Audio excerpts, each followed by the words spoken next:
महाभारत के 5 ऐसे योद्धा जिन्हें मारने के लिए भगवान कृष्ण को छल करना पड़ा।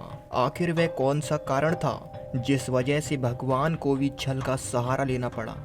आपका स्वागत है देवराज मिस्ट्री। यहाँ हम करेंगे हिंदू धर्म से जुड़ी कुछ रहस्य की बातें। अगर आप चाहते हो कि आपका समय सही जगह पर खर्च हो तो अभी आप सही रास्ते पर हो। इसीलिए अभी हमारे चैनल को सब्सक्राइब कीजिए और खो जाइए इस वीडियो में। हमारे धर्म ग्रंथों में महाभारत के युद्ध को धर्म और अधर्म का युद्ध बताया गया है। इस भयानक युद्ध में लाखों करोड़ों लोग मारे गए। अगर इस युद्ध की भयावहता को देखा जाए तो इस बात का अंदाजा हम इस बात से लगा सकते हैं कि आज भी जिस जगह पर महाभारत का युद्ध लड़ा गया था, यानी कि कुरुक्षेत्र, वहाँ की मिट्टी आज भी लाल है। महाभारत के इस युद्ध में अनेक महारथी, आदिरथी और रथी थे जिन्हें मार पाना आसान नहीं था, लेकिन फिर भी वे मारे गए। तो चलिए अब हम जानते हैं कि आखिर कौन थे वे योद्धा जिन्हें छल कपट का सहारा लेकर मारना पड़ा। नंबर 5 पर जिस योद्धा को छल कपट से मारा गया उसका नाम है भीष्म पितामह। महाभारत के इस भीषण युद्ध में सबसे पराक्रमी, शक्तिशाली और बुद्धिमान होने के साथ साथ सबसे वृद्ध योद्धा थे भीष्म पितामह।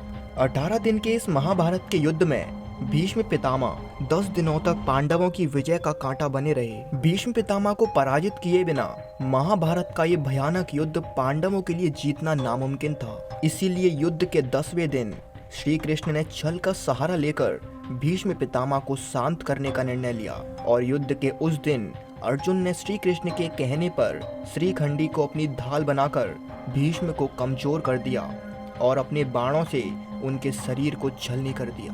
इसके बाद भीष्म पितामह ने बाणों की सैया पर लेटे हुए 18 दिन के इस युद्ध को देखा और इस युद्ध के बाद अपने प्राण त्याग दिए। छल से मारे गए योद्धाओं में अगला नाम आता है गुरु द्रोणाचार्य का। कौरवों के और पांडवों के गुरु द्रोणाचार्य को इस महाभारत के युद्ध में हराना किसी के भी बस की बात नहीं थी।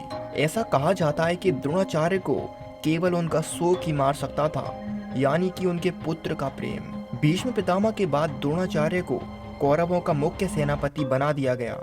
कौरवों का सेनापति बन जाने के बाद द्रोणाचार्य पांडवों की जीत की सबसे बड़ी बाधा बन गए थे। इसीलिए एक बार फिर पांडवों को भगवान कृष्ण की सलाह लेकर छल का सहारा लेना पड़ा। भगवान श्री कृष्ण ने भीमसेन से कहा कि तुम अश्वत्थामा नाम के इस हाथी को मार दो और युद्ध भूमि में जोर जोर से चिल्लाना कि मैंने अश्वत्थामा को मार दिया। और भीम ने भी ऐसा ही किया। युद्ध भूमि में द्रोणाचार्य ने जब ये सुना तो वे शोकाकुल हो गए। उन्होंने अपने शस्त्र त्याग दिए। वहीं इस बात की पुष्टि करने के लिए जब द्रोणाचार्य ने युधिष्ठिर से सच जानने को कहा, क्योंकि पांडवों में केवल युधिष्ठिर ही धर्मात्मा थे जिन्होंने कभी भी झूठ नहीं बोला था। वहीं जब युधिष्ठिर ने जवाब दिया तो उन्होंने कहा कि हाँ, अश्वत्थामा मर गया है, लेकिन वह एक हाथी था। जैसे ही उन्होंने ये हाथी वाली बात कही, उसी समय भगवान कृष्ण ने शंखनाद कर दिया और इस मौके का फायदा उठाते हुए पांचाल पुत्र धृष्टद्युम्न ने अपनी तलवार से द्रोणाचार्य का सिर धड़ से अलग कर दिया और इस तरह महान द्रोणाचार्य का भी छल से वध हुआ। अब तीसरे नंबर पर वह योद्धा है जो छल से ही मारने के लायक था। उसका नाम है जयद्रथ। अर्जुन के पुत्र को छल से मारने वालों में दुर्योधन के बहनोई जयद्रथ का भी नाम शामिल था। अभिमन्यु का छल से वध करने के लिए अर्जुन ने ये प्रतिज्ञा ली कि कल सूर्यास्त होने से पहले यदि मैंने जयद्रथ का वध नहीं किया तो आत्मदाह कर लूंगा। दूसरे दिन जब अर्जुन जयद्रथ को मारने के लिए युद्ध में आगे बढ़ते जा रहे थे, तब अर्जुन के लिए जयद्रथ को मार पाना लगभग असंभव हो गया था, क्योंकि सभी कौरव पक्षों ने जयद्रथ को छुपा लिया था। धीरे धीरे करके सूर्यास्त होने को हुआ, लेकिन अर्जुन जयद्रथ को नहीं खोज पाए। तब उस समय भगवान कृष्ण ने छल का सहारा लिया और सूर्य को ढक दिया।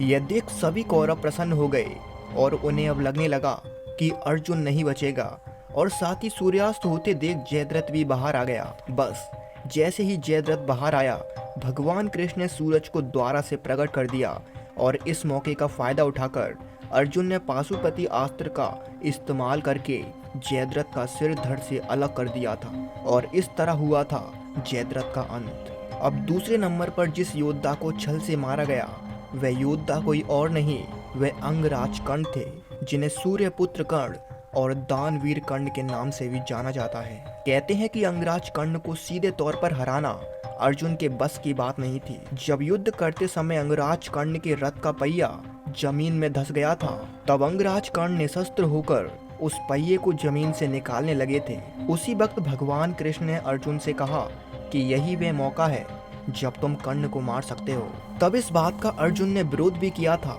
लेकिन उस समय भगवान कृष्ण ने अर्जुन को गीता का सार याद दिलाते हुए कहा कि मैं जानता हूँ कि ये गलत है, लेकिन कर्ण एक ऐसा योद्धा है जिसे केवल और केवल छल से ही परास्त किया जा सकता है।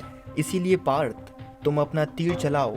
और कुछ इस तरह अर्जुन ने मौके का फायदा उठाकर अपने तीर से कर्ण का वध कर दिया। अब पहले नंबर पर हम जिस योद्धा की बात करने वाले हैं वह खास तौर पर महाभारत के मुख्य नायक माने जाते हैं। वह कोई और नहीं, दुर्योधन थे। महाभारत के युद्ध के आखिरी योद्धा दुर्योधन का वध भी पांडवों ने छल से ही किया था। महाभारत के आखिरी दिन दुर्योधन और भीमसेन के बीच गदा युद्ध हुआ था। गदा युद्ध के दौरान गदा का प्रहार कमर से नीचे करना वर्जित था, लेकिन भगवान कृष्ण के संकेत मिलते ही भीमसेन ने दुर्योधन के कमर के नीचे प्रहार करना शुरू कर दिया। दरअसल इसके पीछे भी भगवान कृष्ण की ही कूटनीति थी। गांधारी को ये वरदान था कि वे अपनी शक्तियों का प्रयोग कर सकती है, इसीलिए गांधारी ने अपनी शक्ति का इस्तेमाल करके दुर्योधन को वज्र का बनाने की इच्छा रखी। जिस समय दुर्योधन वज्र का बनने जा रहा था, उस समय भगवान कृष्ण ने उसे शर्मिंदा किया और कहा कि अपने माता के सामने निर्वस्त्र नहीं जाना चाहिए। ऐसी बातों को सुनकर दुर्योधन शर्मिंदा हो गया और वह केले के पत्तों को लपेटकर गांधारी के सामने चला गया। भगवान कृष्ण की कूटनीतियों के बदौलत दुर्योधन का पूरा शरीर तो वज्र का हो गया, सिवाय उसकी जांग और मुख्य अंग को छोड़कर। और कुछ इस तरह दुर्योधन के कमर के नीचे वाले हिस्से पर गदे से प्रहार करके भीमसेन ने दुर्योधन का वध कर दिया था। अगर भगवान कृष्ण ने दुर्योधन के साथ ऐसा नहीं किया होता तो दुर्योधन को कोई नहीं मार पाता। तो दोस्तों, ये थे 5 ऐसे योद्धा जिनके वध करने के लिए भगवान कृष्ण को भी छल का सहारा लेना पड़ा था। अगर इन योद्धाओं को छल से नहीं मारा जाता तो शायद महाभारत का परिणाम कुछ और ही होता। तो बताइए दोस्तों, ये जानकर आपको कैसा लगा?